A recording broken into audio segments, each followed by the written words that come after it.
Minister Ravishankar प्रसाद और इसके अलावा देश के स्वास्थ्य मंत्री हर्षवर्धन, ये इस बात का प्रमाण है कि मोदी सरकार अपने कामकाज में पूरी तरह से नाकाम साबित हुई है। इसके अलावा कोई भी किसी भी तरह का तर्क दीजिए, वो सब बेईमानी है, सब बकवास है। सबसे पहले हम रविशंकर प्रसाद की बात करना चाहेंगे दोस्तों। कौन है रविशंकर प्रसाद? रविशंकर प्रसाद वो शख्स है दोस्तों जिसके मंत्रिमंडल ने ट्विटर पर कार्रवाई की। ये वो शख्स है जो लगातार सोशल मीडिया के जरिए, जो सोशल मीडिया एंटिटीज थी, चाहे ट्विटर हो, चाहे ओटीटी प्लेटफॉर्म्स हो, उन सबको धमकाने का काम किया जा रहा था और इससे देश की नाक दुनिया भर में कट रही थी। अमेरिका इस बात से लगातार असहज था। तो एक तरह से कहा जा सकता है कि रविशंकर प्रसाद ने इस सरकार की दुनिया भर में नाक कटाई। मगर एक बात मैं स्पष्ट कर दूं, इस सरकार का सिर्फ एक फलसफा है, द बक स्टॉप्स विद प्रधानमंत्री नरेंद्र मोदी, यानी कि हर चीज पे अंतिम फैसला सिर्फ एक शख्स का होता है और वो है देश के प्रधानमंत्री नरेंद्र मोदी। लिहाजा अगर कोई मुझसे ये कहे कि रविशंकर प्रसाद ने तमाम फैसले खुद लिए, तो उससे बड़ा मूर्ख या उससे ज्यादा नासमझ व्यक्ति कोई नहीं हो सकता। रविशंकर प्रसाद का जाना कहीं ना कहीं इस बात का भी प्रमाण है कि प्रधानमंत्री नरेंद्र मोदी नाकाम रहे हैं इस क्षेत्र में। सूचना और प्रसारण मंत्री प्रकाश जावड़ेकर का जाना यह भी अपने आप में बहुत कुछ कहता है दोस्तों, क्योंकि सूचना और प्रसारण कहीं ना कहीं एक बहुत बड़ा तंत्र, एक बहुत बड़ा जरिया होता है सरकार को अपनी नीतियों का प्रचार प्रसार करने के लिए। और कहीं ना कहीं पूरी गोदी मीडिया पर कब्जा करने के बावजूद सरकार जो है वो अपनी बात सलीके से नहीं रख पाई है।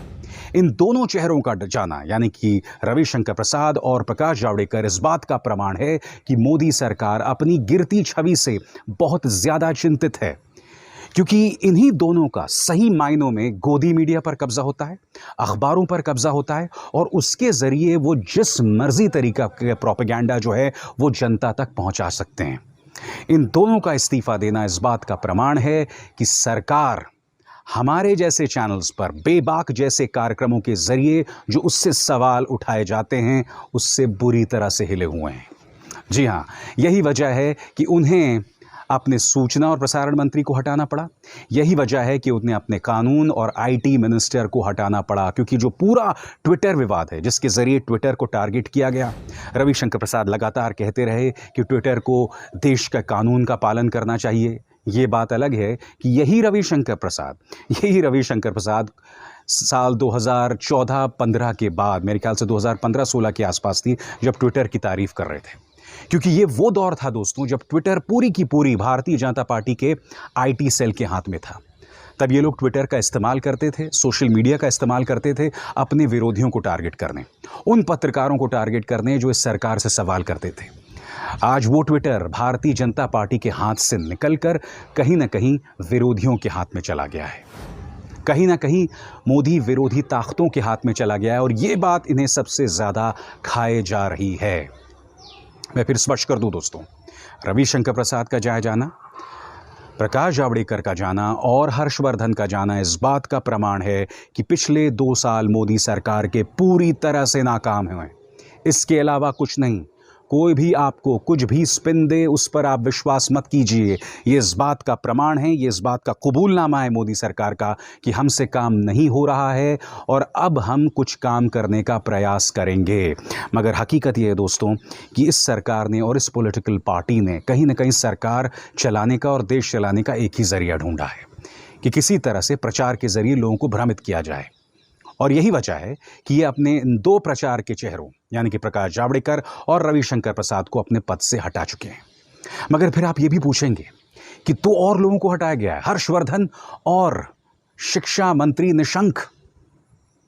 एक बात और एक सरल सा वाक्य, भारतीय मध्यम वर्गीय परिवार के 2 सबसे अहम काम होते हैं, अहम जरूरतें होती हैं, शिक्षा और स्वास्थ्य। और चूंकि आपने अपना शिक्षा और स्वास्थ्य मंत्री हटा दिया है, वो इस बात का प्रमाण है कि आप इन दोनों क्षेत्रों में फेल हो चुके हैं। आइए इस बात को अब मैं आपको तफसील से समझाता हूं। हर्षवर्धन ने, जो कि स्वास्थ्य मंत्री थे, उन्होंने अपने पद से इस्तीफा दे दिया। मुझे तो वो गाना याद आ रहा है दोस्तों कि हुजूर जाते जाते बहुत देर कर दी।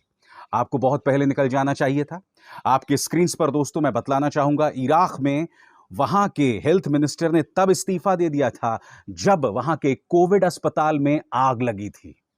जी हां, और हमारे यहां पर लोग ऑक्सीजन की कमी से मारे जा रहे थे, दवाइयों की कमी से मारे जा रहे थे, अस्पतालों में बिस्तर नहीं थे।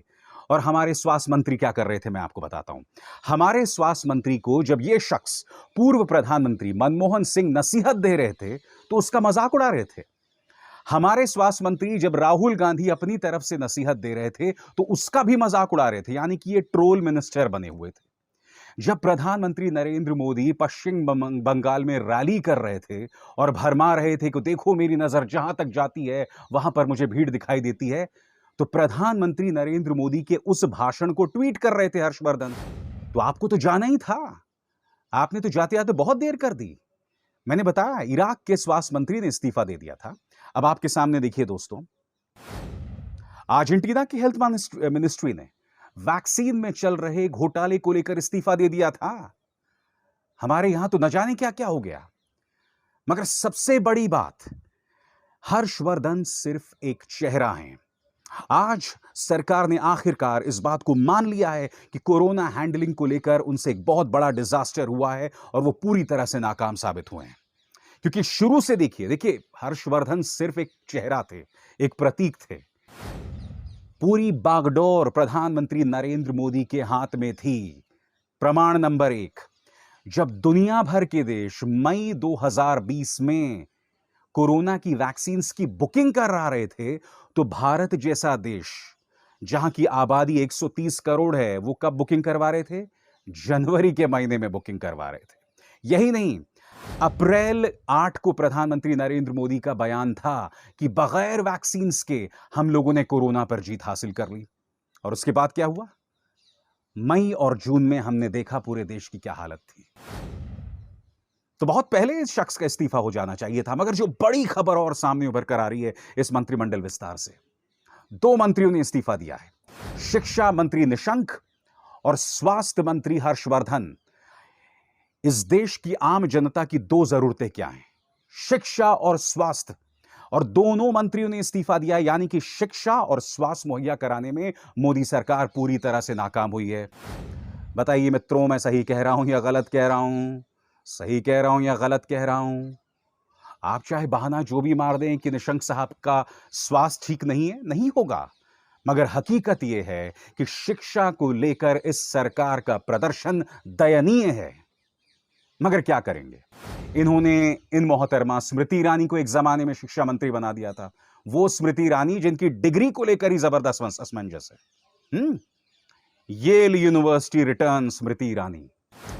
मगर चलिए, ये वो सरकार है जिनके सबसे बड़े सर्वे सर्वा की डिग्री भी असमंजस के घेरे में है, तो फिर स्मृति ईरानी की क्या बात करनी। मैं फिर दोहराना चाहूंगा दोस्तों, आज का ये मंत्रिमंडल विस्तार इस बात का प्रमाण है कि ये सरकार अपने काम में नाकारा साबित हुई है। शिक्षा और स्वास्थ्य, इस दोनों का जो है इस बात का प्रमाण सामने उभर कर आता है। और आगे मैं आपको बतलाने वाला हूं कि सरकार ने किस तरह से नैतिकता को धराशायी किया। इस मंत्रिमंडल विस्तार में सरकार ने कहीं ना कहीं राजनीतिक मजबूरी का परिचय दिया। नैतिकता को कैसे धराशायी किया, मैं आपको बताता हूं। आपकी स्क्रीन पर नारायण राणे, इन्हें भी मंत्रिमंडल में विस्तार में शामिल किया गया है। अब यह खबर देखिए दोस्तों, यह खबर 2016 की है। 2016 में नारायण राणे, जो कि महाराष्ट्र के फॉर्मर चीफ मिनिस्टर हैं, इन पर एनफोर्समेंट डायरेक्टरेट, प्रवर्तन निदेशालय, मोदी सरकार की प्रवर्तन निदेशालय ने 300 करोड़ के मनी लॉन्ड्रिंग के मामले में केस दर्ज किया था। और 1 साल बाद, जैसे ही नारायण राणे अपना सुर बदलते हैं, 1 साल बाद वो पलट जाते हैं। अब ये खबर देखिए दोस्तों, एक एक्टिविस्ट हैं तिरोडकर, उन्होंने बाकायदा अदालत में जाके अपील की कि एनफोर्समेंट डायरेक्टरेट ने नारायण राणे के खिलाफ केस जो है वो वापस ले लिया है। तो पहले 2016 में मोदी सरकार मनी लॉन्ड्रिंग के आरोप के अंतर्गत नारायण राणे पर केस करती है। 1 साल बाद जब नारायण राणे पाला बदल लेते हैं तो वो केस वापस ले लेती है। और सबसे बड़ी बात, ध्यान रखिएगा, 2 चीजें मैं आपको बताने वाला हूं। किरीट सोमैया आपके स्क्रीन पर हैं। आप जानते हैं किरीट सोमैया ने ही 2016 में नारायण राणे के खिलाफ मामला जो है फाइल किया था मनी लॉन्ड्रिंग को लेकर और किरीट सोमैया बीजेपी के नेता हैं। बात यहां नहीं रुकती है। नारायण राणे एक बहुत अरसे से बीजेपी में शामिल होने की कोशिश कर रहे थे, मगर देवेंद्र फडणवीस ने इसका खुलकर विरोध किया था कि नारायण राणे जैसे शख्स को पार्टी में शामिल ना किया जाए, क्योंकि इनका एक काला इतिहास है। अब इन लोगों ने नारायण राणे को अपनी पार्टी में शामिल कर लिया, तो कहां गई तुम्हारी नैतिकता? कहां गई नैतिकता? बड़ी बड़ी बातें मत करो। और सबसे बड़ी बात, पूरी गोदी मीडिया इस बात में लगी हुई है कि देखिए, प्रधानमंत्री नरेंद्र मोदी ने इस बात का प्रमाण दिया है कि वो काम पर ही तरजीह देते हैं और जो काम नहीं करता उसे बाहर का रास्ता दिखलाते हैं। अभी मैं इसकी भी धज्जियां उड़ाने वाला हूं। तो मुझे बताइए ना, नारायण राणे का कौन सा इतिहास है काम करने का? किस तरह के काम करते हैं नारायण राणे? आपने ज्योतिरादित्य सिंधिया को कैबिनेट में शामिल किया है, मंत्रिमंडल में शामिल किया है। कौन ज्योतिरादित्य सिंधिया? वो शख्स जिसकी मदद से मध्य प्रदेश के अंदर कमलनाथ की सरकार गिर गई। आप ज्योतिरादित्य सिंधिया को सिर्फ और सिर्फ इसीलिए नाम दे रहे हैं, और इसके अलावा कुछ नहीं। देश की जनता को मूर्ख मत बनाइए। और यही नहीं, एक और मिसाल देता हूं मैं आपको। क्या आप जानते हैं कि इस मंत्रिमंडल विस्तार में 27 ओबीसी पृष्ठभूमि के मंत्री शामिल हो रहे हैं? अनुप्रिया पटेल भी इस मंत्रिमंडल विस्तार में शामिल हो रही हैं। क्यों? क्योंकि 8 महीने बाद उत्तर प्रदेश के अंदर चुनाव हैं। अनुप्रिया पटेल को अगर ये अभी शामिल नहीं कर लेते तो अनुप्रिया पटेल समाजवादी पार्टी चली जाती।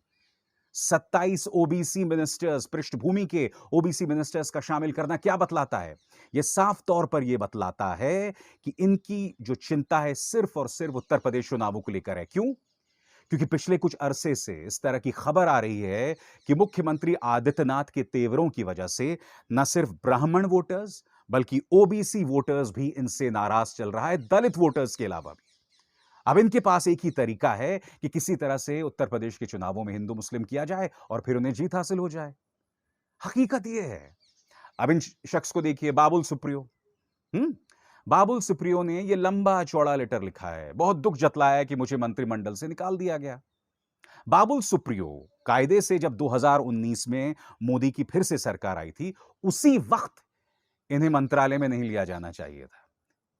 क्योंकि आप जानते हैं 2019 से पहले जब वेंकैया नायडू मंत्री थे तो उनके जूनियर मिनिस्टर हुआ करते थे ये शख्स, बाबुल सुप्रियो। और आप जानते हैं वेंकैया नायडू नौकरशाहों के सामने, प्रेस के सामने बाबुल सुप्रियो को बुलाते थे और कहते थे, बाबुल एक गाना सुनाओ, वो फिल्म है ना तुम्हारी कहो ना प्यार है, उसका जरा गाना सुनाओ। तो बाबुल सुप्रियो का काम सिर्फ और सिर्फ गाना गाना था और कुछ नहीं था। 2019 के चुनाव होते हैं और फिर उसके बाद भारतीय जनता पार्टी को यह आभास होता है कि 2021 में पश्चिम बंगाल के चुनाव है, इसलिए बाबुल सुप्रियो को मंत्रालय में जगह दे दी जाए। अब बाबुल सुप्रियो काम करने के लायक तो बिल्कुल भी नहीं है, संजीदा राजनेता भी नहीं है। अब पश्चिम बंगाल में हार का सामना करना पड़ा तो हम क्यों बर्दाश्त करें बाबुल सुप्रियो को? इसलिए इन्हें धक्का देकर बाहर कर दिया गया। और यही वजह है कि बाबुल सुप्रियो आज की तारीख में डिप्रेशन में चले गए हैं। तो अब तक जो मैंने आपको तमाम चीजें बताई वो क्या बतलाई? सिर्फ और सिर्फ राजनीतिक मजबूरी। सरकार कह नहीं रही है, मगर उसने स्वीकार कर लिया है कि शिक्षा और स्वास्थ्य के मोर्चे पर आप पूरी तरह से नाकाम हुए हैं। अब दोस्तों, इसमें एक नाम है पशुपति कुमार पारस, यानी कि एलजेपी के पशुपति कुमार पारस। आप जानते हैं इन्होंने पार्टी के अंदर एक डाका डाल दिया था, क्योंकि चिराग पासवान, रामविलास पासवान की मृत्यु के बाद एक स्वाभाविक उत्तराधिकारी थे एलजेपी के, मगर एलजेपी के जो 4 सांसद थे उन्होंने जो है अपना जेडीयू में जाकर उन्होंने पाला बदल लिया था। अब कायदे से रामविलास पासवान की इज्जत करते हुए प्रधानमंत्री नरेंद्र मोदी को पशुपति कुमार पारस को मंत्रालय में शामिल नहीं करना चाहिए था। मगर दलितों के लिए, रामविलास पासवान के लिए जो इज्जत का ढोंग है वो इससे प्रमाणित हो जाता है। इससे प्रमाणित हो जाता है कि जब आप कहते हो ना कि रामविलास पासवान एक बहुत महान दलित नेता थे, वो सिर्फ कहने की बात है, अपितु वरना आप पशुपति पारस को मंत्रालय में शामिल नहीं करते। क्या कह रहे हैं चिराग पासवान? उनके दिल का दर्द कैसे झलक रहा है आपकी स्क्रीन पर। पार्टी विरोधी और शीर्ष नेतृत्व को धोखा देने के कारण लोक जनशक्ति पार्टी से श्री पशुपति कुमार पारस जी को पहले ही पार्टी से निष्कासित किया जा चुका है और अब उन्हें केंद्रीय मंत्रिमंडल में शामिल कर पार्टी कड़ा ऐतराज दर्ज कराती है। प्रधानमंत्री के इस अधिकार का हम पूरा सम्मान करते हैं कि वे अपनी टीम में किसे शामिल करते हैं और किसे नहीं। लेकिन जहां तक एलजेपी का सवाल है, श्री पारस जी हमारे दल के सदस्य नहीं हैं। पार्टी को तोड़ने जैसे कार्यों को देखते हुए उन्हें मंत्री उनके गुट से बनाया जाए तो एलजेपी का कोई लेना देना नहीं है। प्रधानमंत्री नरेंद्र मोदी से अपनी शिकायत दर्ज करते हुए। और मंत्रिमंडल विस्तार के नाम पर जो ढोंग चल रहा है उसको लेकर कांग्रेस ने भी हमला बोल दिया है। आपके स्क्रीन पर रणदीप सुरजेवाला और पूर्व वित्त मंत्री पी चिदंबरम। रणदीप सुरजेवाला ने क्या कहा है आपकी स्क्रीन पर। जिस महामारी का प्रबंधन नेशनल डिजास्टर मैनेजमेंट अथॉरिटी के माध्यम से किया जा रहा है उसके चेयरमैन प्रधानमंत्री स्वयं हैं। क्या वे भी अपने गैर जिम्मेदाराना व्यवहार की जिम्मेदारी लेंगे, इस्तीफा देंगे, या अकेले स्वास्थ्य मंत्री को बलि का बकरा बनाकर अपना पल्ला झाड़ लेंगे? यानी कि कांग्रेस कहीं ना कहीं प्रधानमंत्री नरेंद्र मोदी का ही इस्तीफा मांग रही है। इस मुद्दे पर क्या कह रहे हैं पूर्व वित्त मंत्री पी चिदंबरम आपके स्क्रीन पर। The resignations of Union Health Minister and MOS Health is a candid confession that Modi government has utterly failed in managing the pandemic. There is a lesson for ministers in these resignations. If things go right, the credit will go to PM. If things go wrong, the minister will be the fall guy. That is the price a minister pays for implicit obedience and unquestioning subservience. जो बात कह रहे हैं वो अहम बात है। यानी कि जब तक तो सही होता रहे तो उसका श्रेय सिर्फ और सिर्फ प्रधानमंत्री नरेंद्र मोदी को जाएगा, और जैसे ही कुछ गलत होगा तो उसका श्रेय जाएगा मंत्री को। बात तो सही कह रही है यहां पर Congress. National disaster management committee के अध्यक्ष कौन हैं? ताकत किसके हाथ में? एक शख्स, सिर्फ प्रधानमंत्री नरेंद्र मोदी। इसका मतलब कोरोना को लेकर अगर आप अपनी नाकामी को स्वीकार कर रहे हैं तो इसकी जिम्मेदारी, इसका ठीकरा प्रधानमंत्री के कंधों पर भी फोड़ा जाएगा। प्रधानमंत्री को भी इसकी जिम्मेदारी लेनी पड़ेगी। आप इससे बच नहीं सकते हैं। और हर बात को मास्टर स्ट्रोक बताने वाली गोदी मीडिया से मैं एक सवाल करना चाहता हूं। आपके स्क्रीन पर यह है प्रताप सारंगी, उड़ीसा के पृष्ठभूमि के सांसद हैं। जब इन्हें मंत्री बनाया गया था तो बहुत बड़ी बड़ी बातें की गई थी। इन्हें उड़ीसा का गांधी बताया गया था और बताया गया था देखिए किस तरह से एक सामान्य पृष्ठभूमि से आने वाले प्रताप सारंगी जो हैं उन्हें मंत्रिमंडल में मोदी जी ने शामिल किया है। कितने सामान्य पृष्ठभूमि से आए हैं और इन्हें मंत्रालय में जगह मिल रही है। अब उन्हें मंत्रिमंडल से हटा दिया गया है। 2 साल में फुस। कहां गई वो बड़ी बड़ी बातें? देखिए, गोदी मीडिया आपको जितना भी भ्रमित करे, मगर अभिसार शर्मा की निगाह लगातार रहती है। इन तमाम चीजों की कौन बात कर रहा है? कौन बात कर रहा है इन तमाम चीजों की? हकीकत यह है कि इस मंत्रिमंडल ने इस बात को स्वीकार किया है, इस मंत्रिमंडल विस्तार ने इस बात को स्वीकार किया है कि पिछले 2 साल इस सरकार के पूरी तरह से नाकाम हुए हैं। कोरोना इनकी सबसे बड़ी असफलता है और हर्षवर्धन का इस्तीफा इस बात का प्रमाण है। निशंक साहब का इस्तीफा इस बात का प्रमाण है कि यह हमारे बच्चों के लिए यह सरकार कोई बहुत अच्छी नहीं है, क्योंकि शिक्षा मंत्री को फिर से अपने पद से इस्तीफा देना पड़ा है। आप चाहे जितने भी ट्विस्ट देते रहें, आप चाहे जितने भी मास्टर स्ट्रोक बताते रहें, मगर हकीकत यह है, और मैं चैलेंज करता हूं कि आज जो तमाम बातें मैंने तथ्यों के आधार पर आपके सामने रखी हैं, इसे गलत साबित करके दिखाइए। बेबाक में बस इतना ही। अभिसार शर्मा को दीजिए इजाजत। नमस्कार।